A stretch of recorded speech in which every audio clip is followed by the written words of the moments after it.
જી madam, શું કહેશો? ગુજરીના ગુનો દાખલ થયો છે, કેટલા આરોપી છે, શું કહેશો? વડોદરા શહેર તેમજ વડોદરા જિલ્લા અને વડોદરા જિલ્લાની આસપાસના જિલ્લાઓ અને સમગ્ર ગુજરાત કહી શકે એમાં એક ગેંગ સક્રિય છે, જે ગેંગ વારંવાર ઘરફોડ ચોરી કરે છે, ચેન સ્નેચિંગ કરે છે, શરીર સંબંધી ગુના આચરે છે. એ ગેંગના મુખ્ય સૂત્રધાર છે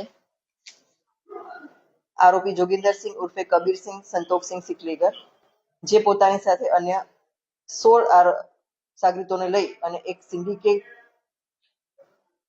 ચલાવે છે અને સિકલીગર ગેંગ નામની એક સિન્ડિકેટ ચલાવી અને આ ગુનાઓ આચરેલા છે, જેમાં આ ગેંગે કુલ 263 ગુના છેલ્લા 10 વર્ષમાં આચર્યા છે, જેમાં કહી શકાય કે ઘરફોડ 146 છે, સાદી ચોરી 32 ચોરી કરેલી છે, ચેન સ્નેચિંગ 8, લૂંટ 6, ખૂનની કોશિશ રાયોટિંગ સાથે 2, ખૂન 1, ઈજા રાયોટિંગ સાથેની 1, રાજ્ય સેવક પર હુમલો 1 અને સામાન્ય ઈજા 1, એમ કુલ 263 ગુના આ ગેંગે આચરેલા છે. છેલ્લા 10 વર્ષમાં આ ટોળી એકાકી રીતે અને બીજાની સાથે સંપર્કમાં રહી અને સાથે રહીને આ ગુના આચરેલા છે, જે અનુસંધાને ક્રાઇમ બ્રાન્ચના પોલીસ ઇન્સ્પેક્ટર શ્રી જાડેજા દ્વારા આ ગુનો દાખલ કરવામાં આવેલો, જે બાબત પુષ્ટિ ખાતે દાખલ કરેલો છે.